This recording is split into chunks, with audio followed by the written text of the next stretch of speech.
de hoje nós vamos entrar em conjuntos numéricos. O que são os conjuntos numéricos?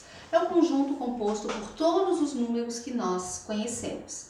Porém, nós vamos começar pelo conjunto dos números reais. E aqui vocês podem perceber que eles são separados. Tranquilo? Vamos começar então pelo conjunto dos números naturais.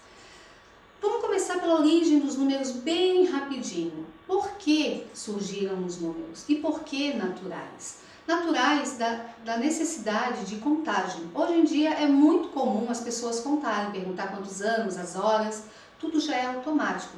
Mas há muito tempo atrás isso não era possível.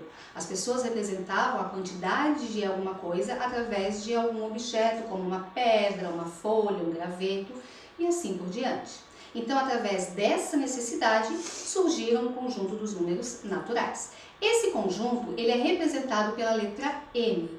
Não o N do nosso alfabeto, né? Ele tem um formato um pouquinho diferente. Em alguns lugares aparece com o segundo traço na parte diagonal da letra N, e em alguns outros aparece no primeiro traço da letra N, a segunda barrinha, né? Depende muito do tipo de configuração que se utiliza. O conjunto dos números naturais, ele é composto pelos números positivos e o zero. Sim, e o zero, porque o zero ele é neutro, ele não é nem positivo e ele também não é negativo. Então eu sempre tenho que dizer que ele é composto pelo zero e pelos números positivos, os números de contagem. Esse conjunto, ele é infinito. Eu não sei onde termina o conjunto dos números naturais. Uma coisa muito importante é quando aparece o asterisco nesse conjunto. O que significa o asterisco? Ele significa que esse conjunto ele não vai ter o zero. Então, a representação dele começa a partir do número 1. O zero é descartado. E isso só ocorre quando aparece o asterisco lá na letra que compõe, que representa o conjunto, que no caso é o N.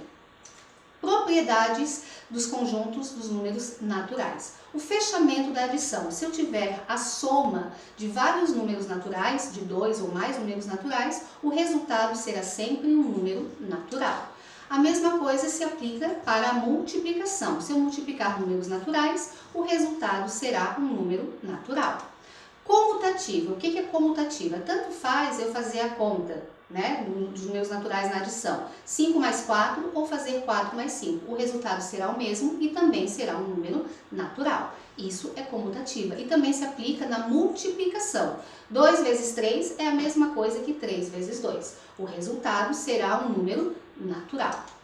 Associativa. Se eu tenho mais do que duas adições, eu posso associar de 2 em 2 para poder somar. Se eu tenho 2 mais 3 mais 4, eu posso fazer 2 mais 3, o resultado, que no caso é 5, somar com 4, que vai ser o mesmo resultado se primeiro eu somar o 3 e o 4, para depois o 2. O resultado é sempre o mesmo.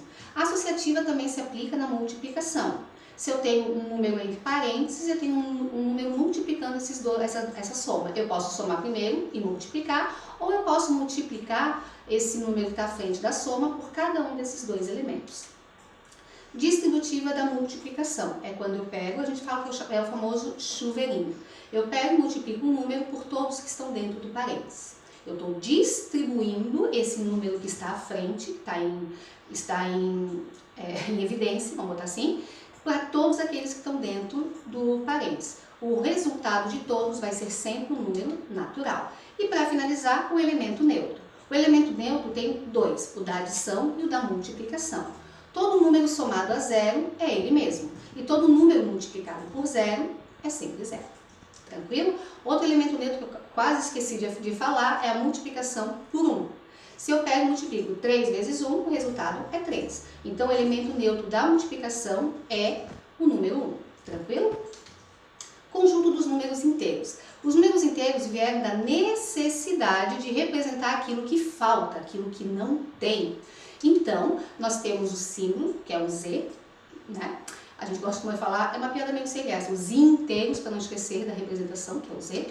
E ele é composto pelos números negativos, pelos números positivos e o zero. Lembra? Neutro, nem positivo, nem negativo. Então, eu posso dizer que o conjunto dos números naturais está contido no conjunto dos números inteiros. Lembra da outra linha que a gente falou? Entre dois conjuntos, eu posso dizer que o menor está contido no maior. E nesse caso, como no conjunto dos inteiros está os números positivos e o zero, eu posso dizer que o conjunto dos números naturais está contido nos inteiros. E aí nós temos algumas particularidades do conjunto dos números inteiros, que é bem importante lembrar. Vamos para o primeiro. Inteiros não nulos. Os inteiros não nulos quer dizer que não tem o zero. Olha o asterisco aparecendo ali. Quer dizer que eu vou botar todos os negativos e positivos, mas não vou colocar o zero.